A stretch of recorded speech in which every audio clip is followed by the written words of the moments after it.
Hi, everyone. My name is Aishu, and I'm the founder of Aishu Rajmohan Coaching. I support female leaders with building the confidence to take the next steps in their career so that we have better gender equity and representation of women in leadership in our workplaces. Excuse me. I thought today that I would continue on the theme that I started on Saturday. I had shared a post about what exactly is self-esteem, and I thought it might be helpful if I shared a practical example to help you really see what I mean. Now, I don't normally do life coaching. I support women with their careers, but I had the opportunity to coach somebody with a personal problem. And the clarity that she wanted was about her personal relationship and about its future. Now, it took us a long time to get to this point in the sense that the coachee took a long time to really get to the point of exactly what the problem was. She was very evasive, and I know how much pressure society puts on women to really trust their decisions. There's a lot of pressure, especially when you belong to a certain age group and all your friends are perhaps settling down. And I could really see where this came from, where her hesitation to really share her challenge, what was behind that. But what I want to say is that her body gave the clues away. Throughout the call, she was dabbing at her eyes with a bit of tissue, and initially I didn't ask about it because it was, this is the season for allergies, and I assumed it might be an allergic reaction. But with time, I did check in with her whether this was related to an emotion, whether it was brought on by the challenge that she was experiencing, and she admitted to it. And why I bring this up is because, this is where self-esteem is really key.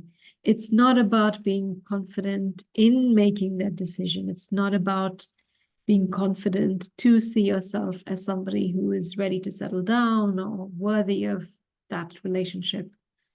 But self-esteem is listening to those nudges where this relationship or whatever it might be, this job, this opportunity, this project might not be right for you.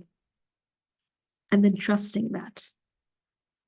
Because what happens is, yes, you kind of bypass those feelings because society says this is a good idea, this is right, this feels right, and this is what you wanted, but you go ahead with those decisions, and then when they don't work out, you lose some amount of trust in yourself, in your own decision-making process.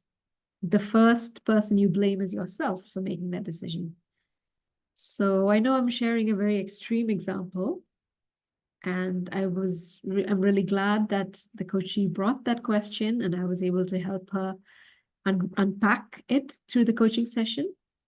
And I hope that she's able to lean in on that and what decisions she arrived at and proceed. But it's so important, even for small decisions, to trust your inner knowing. Even when, society and the facts might say otherwise. This is where you build self-trust in yourself, in your decision-making, in your ability to look after yourself and handle situations. Over time, you just notice that you are able to say yes and no with more ease. You have more clarity about what's right for you. But it is something that you build up over time. And I know that the women in this community are all either aspiring to get into leadership roles or they are already female leaders. And it's so important to develop this quality of being able to trust your decisions, trust in your own instincts. Because as a leader, you'll have a number of decisions to make, perhaps each hour.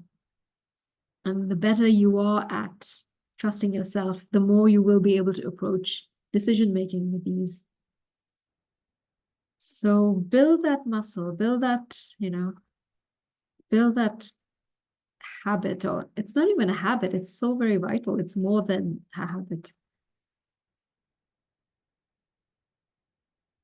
Trust in yourself and trust those nudges, those insights you gain, the wisdom that speaks to you. And yes, when you are not able to find clarity, reach out to a coach. I'm always happy to speak with you about how I can support you in resolving that dilemma. But where you are receiving guidance, pay attention and do your best to follow through. So that was my message for you today. It's very counterintuitive. Self-esteem doesn't have to be something, a quality that you have, but something that you can develop with that trust in yourself. So thank you for watching and have a good day. Bye-bye.